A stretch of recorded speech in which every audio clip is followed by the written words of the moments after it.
A summary of Killed My Husband or Defended Myself.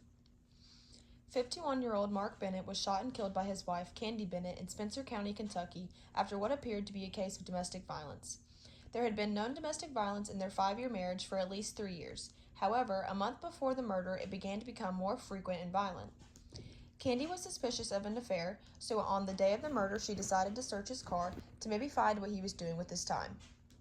During her search, she discovered a gun under his front seat and put it on the shelf nearby.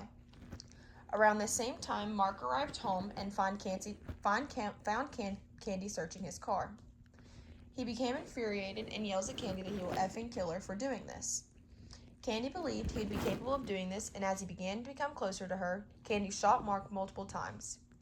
She felt like this time it wouldn't just be a beating, it was either him or her making it out of this. Candy was arrested and charged with first-degree murder, and after 10 months in jail, she was released on a $100,000 bond. The defense. The defense raised was the claim of domestic violence and an act of self-defense.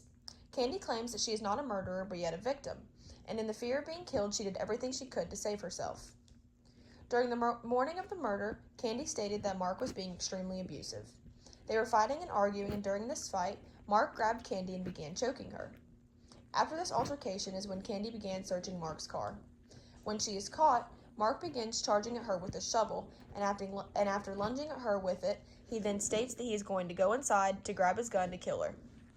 Candy is holding the gun she found in the car and shoots it towards the stairs as a warning shot, and this only further enrages Mark. He then began to lunge at her in an attempt to take the gun, and she unloaded the gun on him out of fear for her life.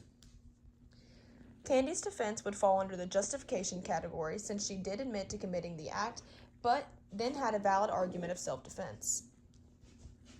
The final outcome. Candy was offered a deal and pleaded guilty to amended Count 1 reckless homicide in the possession of a controlled substance in the first degree of a Schedule II narcotic. Candy was sentenced to time served and was put on probation for 5 years. I think that this was a fair outcome for Candy, because while the murder was justified, I do feel that had she gone to trial, the jury would have been able to tear her story apart and find her guilty of more than she should have been tried for, considering her anxiety on the stand and the different facts that she admitted to during the initial interrogation, like unplugging the camera in the garage, leaving the gun on the shelf, and pulling it before Mark pulled his, etc.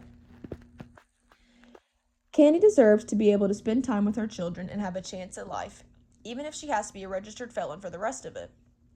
I agree this was a true case where it was either going to be one or the other that wound up killed. Different defense. I think that claiming self-defense was the best defense to choose in this case.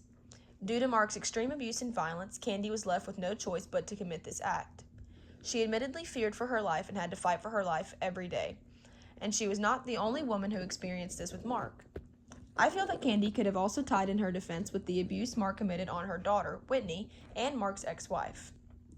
Self-defense was the most appropriate and strongest defense Candy could have claimed, as it shows the immediate danger she truly felt that she was in, and her actions were necessary in order to protect her own life.